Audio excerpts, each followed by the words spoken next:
Grayson Grundhoefer, 365 Sports recruiting coordinator, literally, and then also football analyst joins us on 365 Sports. Grayson, thank you very much for your time. So this is that time of the year where you have people coming in, people who are still interested. Can Baylor come out of this weekend with anybody new committed to 2025? I think there's a really good chance that they're going to leave this weekend with, another commit potentially. I will also say I'm anticipating that they're going to get a commitment while we're actually talking, because I think that news will probably drop around 4. So we might be able to talk about that here coming up. But yeah, Baylor's done a really good job so far during these official visits. They're up to 10 total commits right now. I'm expecting them to get closer to 15, 16. I think when we initially talked, I was saying, if they could get 10 commits, kind of during this stretch, and that means kind of the beginning of July, that first week in July, if they can have 10 from the beginning of June till that time, that would be a heck of a run. And I know they lost a commitment from Cash Courtney, so that number's come down a little bit, but I still think if they can get into that 15 to 17 range of total commits going into the month a little bit later in July, I think they'll be in a great spot. So right now they're doing really good, and I anticipate they're going to have some more momentum over the next couple of weeks. All right, did you say there might be somebody like in the next 5 or 10 minutes that you might have a commitment? Yeah, I think Baylor should begin the commitment here in the next 5 minutes. So we'll talk about that if indeed it does happen while we're talking. But like I said, there's momentum going on here, and they've had a lot of official visitors who are still yet to make decisions, and it's kind of been interesting. A lot of guys kind of during this time period have decided to kind of have a deadline, right? So they have a date that they're going to make a decision, and most guys have kind of stuck to that, and they've wanted to take their other official visits and then wanted to commit on that specific date. So I think that's why you're seeing more guys coming off the official visit, not necessarily committing right after the weekend, but instead kind of waiting till the end of June and early July to make that official decision. Is the Shadow Creek wide receiver Ashton Jones the class of those who are visiting this weekend? So he's committed.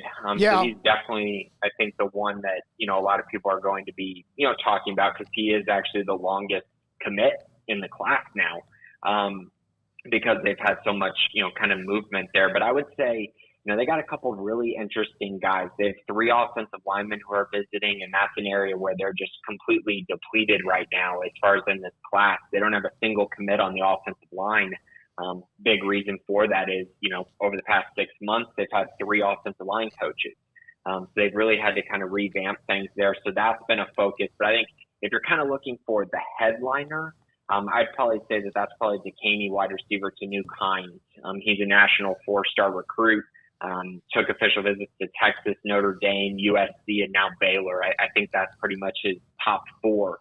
And he's nearing his decision here at the beginning of July as well. I think it'll be the 2nd or the 3rd when he makes his decision. And then also kind of a sneaky one is Oaks Christian tight end Stevie Amar. You might be familiar with Oaks Christian because that's actually where Baylor quarterback Nate Bennett was from.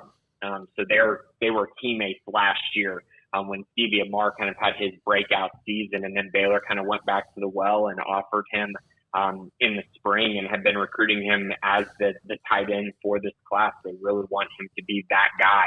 A very versatile athlete, a really good pass catcher, and one of those guys that did not fit in the old offense, but is a perfect fit in this spread offense as kind of a slot wide receiver, tight end hybrid type.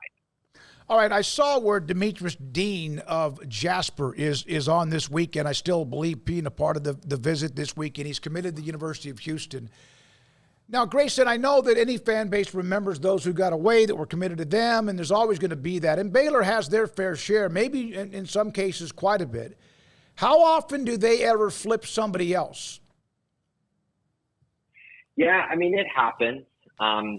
He's actually one that is still kind of a wait and see on if he'll actually end up on campus this weekend. He's one that I've mentioned a couple times. He's been scheduled to visit for a while, but we'll see if it actually happens. Because like you said, he committed to Houston right after his visit. He's been in talks with the Baylor staff for a while now. but it's still wait and see. I haven't seen that he's gotten to campus quite yet, so it's one of those things where we're just waiting and see what happens. Baylor's done a pretty good job. They flipped some guys here and there. I would say they've probably, lost more of those flips than they've won in recent years, especially kind of those high-profile ones when you're talking about Adam Schobel and Austin Novosad. Those are kind of ones that stand out. But they have flipped some guys. When you look at Mason Dossett, kind of being a big one in the previous class. So, yeah, they've had their fair share of moments as well. All right, so Jacoby Walter and Yves Missy will be drafted most likely early next week. And Jacoby's and actually Yves, both they're in the green room. It looks to me as if Jacoby was kind of at a certain number when they first came out with a lot of the projections. There's different people that do that. But that he seems to have moved up a tick or 3 or 4. Is that right? That's what I've been hearing. I actually, have a contact in San Antonio who, obviously is covering the draft really extensively. And the big thing for him is kind of, the Spurs, right? He follows the Spurs, but Spurs have 2 top 8 picks. And so for that reason, I do trust a lot of what he's hearing. And actually, he made a tweet yesterday mentioning that Jacoby Walter could be a surprise top 5 pick. And I was shocked by that because I truly don't think he's going to go that high. But if you look at it, he's had workouts with the Spurs and the Pistons, who are both in the top 5. I think he's probably going to slide to somewhere between 10 to 14. But I will say there appears to be some momentum there. And then as far as Yves Missy goes, I think there's an outside chance that he gets drafted in the lottery.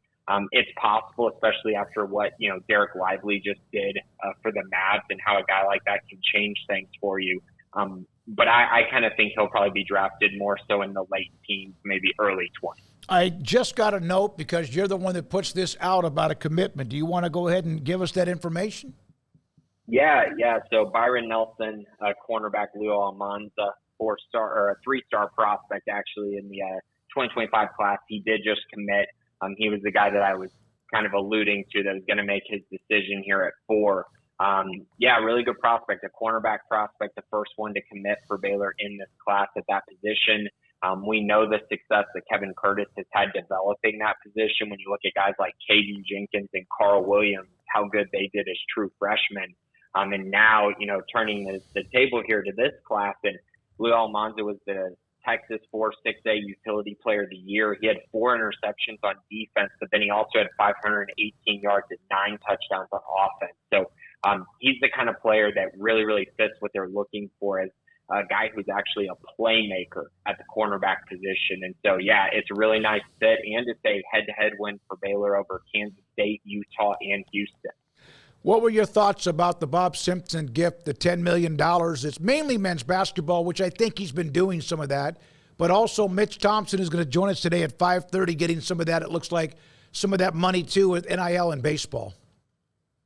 That's huge. I mean, I don't know how many times that, Craig and I have talked about baseball on the Bearcast this year, and almost all of it was, either it was negative about how the season was going or negative about them losing a key player to the transfer portal. And I just think, there is a place for NIL to work in baseball. And I think Baylor definitely needs to be able to, kind of harness that a little bit more. I mean, you're seeing, schools across the country that have really invested in it, like the SEC, which Baylor's not going to ever be on that level of investment.